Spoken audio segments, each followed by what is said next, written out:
So hey guys, welcome back once again to another amazing episode of Swallowed Star. I hope तुम सब लोग बहुत ही अच्छे हो और लाइफ का मजा ले रहे हो। अब वीडियो में आगे बढ़ने से पहले एक छोटी सी रिक्वेस्ट, अगर तुमने प्रीवियस एपिसोड अभी तक नहीं देखा है तो पहले जाओ और उसे जरूर चेकआउट करो, वरना यहाँ के सीन्स थोड़ा कंफ्यूजिंग लग सकते हैं। और अगर तुमने देख लिया है then let's dive straight into today's story. Last time हमने देखा था कि लुओ फंग फाइनली स्टार टावर के अंदर पहुंच जाता है। वहां उसे मिलता है सीलिंग स्टार का गार्डियन, जो उसे इस टावर के सीक्रेट्स के बारे में सब कुछ बताता है।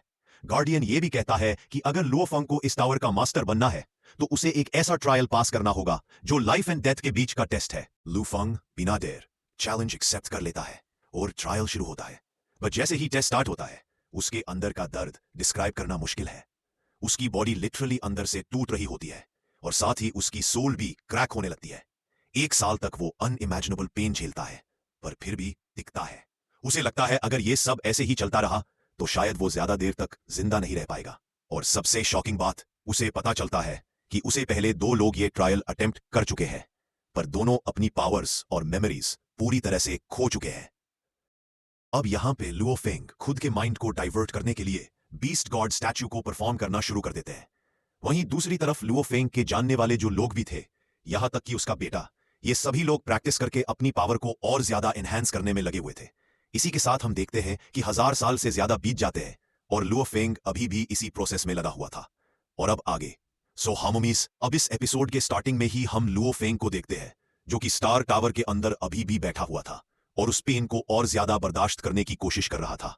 लेकिन यहां पे लुओ फेंग की हिम्मत भी अब जवाब दे रही थी और हम देखते हैं कि उसे बहुत ज्यादा पेन हो रहा था। इवन कि लुओ फेंग खुद कह रहा था कि मुझे नहीं लगता कि मैं इससे ज्यादा अब बर्दाश्त कर पाऊंगा, क्योंकि मैं इस वक्त अपनी लिमिट पे हूं।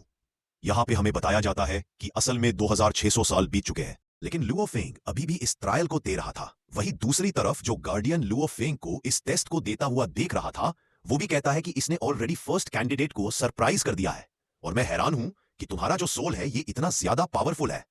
लेकिन जितना ज्यादा तुम्हारा सोल पावरफुल होगा, इल्यूजन्स तुम पर और ज्यादा हावी होते जाएंगे और स्टार टावर का ये जो टेस्ट है एक्नॉलेजमेंट का, ये और ज्यादा हावी होता जाएगा। यहां पे लुओ फेंग लगातार खुद से कहता रहता है कि खुद पे काबू रखो, शांत रहो, तुम्हें बस लगातार बीस्ट गॉड स्टैच्यू को परफॉर्म करना है और उस पर फोकस करते हुए उसे स्टडी करना है। बिल्कुल भी अपना ध्यान मत भटकाओ। वहीं दूसरी तरफ सीन शिफ्ट होता है और हमें अर्थ पे फ्लोटिंग सिटी का सीन दिखाया जाता है, जहां पे हमें सिटी के मैनेजमेंट के 3 लीडर्स को देखते हैं, जिनके नाम किंग फेचेन, किंग जीली और किंग ख्वांगशी है। ये सभी लोग यहाँ पर आपस में बातें कर रहे थे कि तभी हम देखते हैं कि बाकी के जो मेंबर्स होते हैं, ये सभी लोग यहाँ पर आपस में बातें कर रहे थे कि तभी हम देखते हैं कि बाकी के जो मेंबर्स होते हैं, ये लोग भी अर्थ पे लैंड करते हैं और ये लोग आते साथ ही बदतमीजी करना शुरू कर देते हैं। और यहाँ पर मौजूद एक सर्वेंट जो कि ह्यूमन थी, उसे बहुत बुरा भला कह रहे थे। और यहाँ दूसरी तरफ सीन शिफ्ट होता है और हम लुओ फेंग की वाइफ को यहाँ वीडियो कॉल के थ्रू बात करता हुआ देखते हैं। और दूसरी तरफ गाओ शेंग होता है, जो कि उससे कहता है कि चिंता मत कर, मैं सब कुछ संभाल लूंगा, मैं अपनी पूरी कोशिश कर रहा हूं और जैसे ही रूथ फैमिली के साथ मेरा कनेक्शन बन जाएगा, मैं तुम्हें जल्द से जल्द इन्फॉर्म कर दूंगा। कि तभी वह उससे पूछने लगता है कि वैसे एक बात बताओ, क्या ब्रदर लुओ फेंग से तुम्हारी कोई बात हुई? जिसपे वह बताती है कि जब आखिरी बार हमारी बात हुई, उसने कहा था कि वो एक बहुत ही इंपॉर्टेंट चीज को हैंडल कर रहा है, इसी वजह से वो फिलहाल के लिए अपनी सारी कनेक्शन वर्चुअल यूनिवर्स से कट ऑफ कर रहा है और मुझे लगता है कि वो बिल्कुल ठीक होगा, है ना?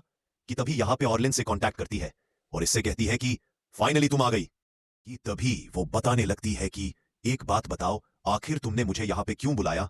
क्या तुम्हें नहीं पता कि मेरी शादी रूथ फैमिली के गोल्डन हॉर्न यूनिवर्स नेशन में हुई है और मैं उसके मैनेजमेंट को संभालती हूं? तो तुम्हें जो भी बात करनी है तुम मुझसे डायरेक्टली बात कर सकती हो। यह कहते साथ ही वो उसके सामने जाकर बैठ जाती है। वहीं दूसरी तरफ हम लुओ फेंग को देखते हैं, जहां पर इसे ट्रायल देते देते अब इसकी हालत बहुत ज्यादा खराब हो चुकी थी। साथ ही यहां पे 2300 साल से ज्यादा बीत जाते हैं, लेकिन यह कभी ना खत्म होने वाला ट्रायल जैसे चलता ही रहता है। वहीं दूसरी तरफ यहां पर जो स्टार टावर की एनर्जी है, वो लुओ फेंग के अंदर मौजूद उसके कोर की एनर्जी को पूरी तरीके से चेंज करने में लग जाता है, जिससे लुओ फेंग को बर्दाश्त ना होने वाला पेन हो रहा था। फाइनली यहां पर लुओ फेंग के आंख, नाक, मुंह, सर, हर जगह से खून निकल रहा था। इतना ज्यादा उसे पेन हो रहा था और उसके इस पेन को देखकर सामने मौजूद गार्डियन भी कहता है कि बच्चे, अगर तुम्हें इतना ज्यादा पेन हो रहा है कि तुम बर्दाश्त नहीं कर पा रहे, तो तुम इसे गिव अप कर सकते हो। तुम्हें इस दर्द को बर्दाश्त करने की जरूरत नहीं है। और हाँ, चिंता मत करो, अगर फ्यूचर में तुम्हारा मास्टर भी तुम्हें रिवाइव नहीं करता और तुम्हें वापस से जिंदा नहीं करता तो मैं वादा करता हूं तुम्हारी इस डेडिकेशन को देखकर मैं टाइम को रिवर्स जरूर करूंगा और तुम्हें रिवाइव भी करूंगा। अब यहाँ पे लुओ फेंग, जो कि मन में कहता है कि मैं इतनी दूर इसलिए नहीं आया कि मैं गिव अप कर दूं, तो वो चिल्लाते हुए कहता है कि नहीं, बिल्कुल नहीं, मैं हार नहीं मानूंगा। यह कहते साथ ही लुओ फेंग दोबारा से अपने गोल्डन हॉर्न बीस्ट को परफॉर्म करना शुरू कर देता है और उसे समझना भी शुरू कर देता है। जो देखकर यहाँ यह जो गार्डियन था यह भी शॉक था कि इतने ज्यादा एक्सट्रीम पेन में भी इसका कॉन्शियसनेस अभी भी बचा हुआ है और यह अपने माइंड को थोड़े वक्त के लिए ही सही लेकिन ये डाइवर्ट कर पा रहा है।